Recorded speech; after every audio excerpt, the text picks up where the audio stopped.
means it's got a little bit more of an implication on our forecast. And what this means is increasing clouds during the day Thursday, and then some rain Thursday night into Friday morning. Now, some of that may linger for the morning drive, but then during the day Friday, things gradually get better. Overall, this is not a big impact change, since mostly this rain is going to be falling at night while most of us are sleeping. However, this is more water that's going to be running off into the rivers, which are already on the rise, and some of them are already causing some problems down around Montrose in particular. Now, after that, we have a good dry spell that sets up, and the warming that we were forecasting for the weekend still seems to be intact. That means 60s for Saturday, middle and upper 70s on Sunday, almost 80 on Sunday, and then a handful of us may have the opportunity to actually break 80 degrees briefly on Monday, and for some of us, that could be the first time that happens this year. 80 on Monday. Must admit, I'm not ready for that. Well, several communities are under flood warnings as the Mississippi River is expected to crest later on this week. Now, in parts of Iowa, residents are bracing for flooding as the Mississippi River rises. Several homes and businesses are threatened, and those water levels are creeping into people's homes, flooding garages, and inching up exterior walls. In Marquette, Iowa, the Mississippi River has reached nearly 20 feet and continues to rise.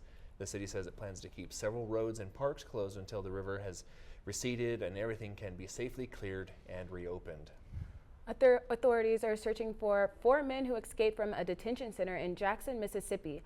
Ross Adams has the story. So this is going to be the tag and then turning to 2. Oh. I know that, Sheriff. Oh, do you? Yes. Nice. I was going to tell you, I covered the Mississippi River when it flooded back in 2010, it must have been. Okay. And we went to Vicksburg, which is a good 2 hours from where I lived, right? Okay. And we get there, and I see water up to the bottom of the roof of these houses, right? Jeez. Now, that's a lot of water, but I'm Right. thinking, it's 10, 12 feet of water at most, right? It's not as bad as I thought it was. And then somebody goes, yeah, see that roof right there? I said, yeah.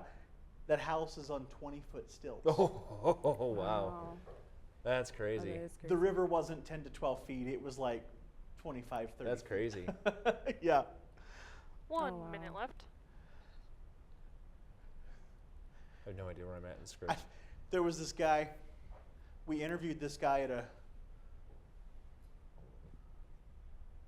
was seeing if I knew any of them.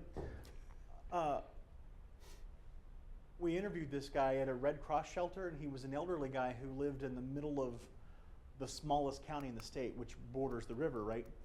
And he lived on a farm there, and his farm was flooded. And he was very soft-spoken and very shy. He didn't really want to do the TV interview, but he said, "I'll do it if I can keep playing my dominoes." And so I said, "I'll tell you what, if you'll let me, I'll play dominoes with you while we do the interview." And that's what we did. Wow. It was a beautiful interview. He had really good sound bites. Oh, there we go. And on. The sheriff believes one of the escapees traveled to Texas where the stolen truck was found, and the other 3 may still be in central Mississippi. Turn to 2. The patchwork for the state abortion laws in the U.S. appears to be confusing some of the providers. Yeah, that's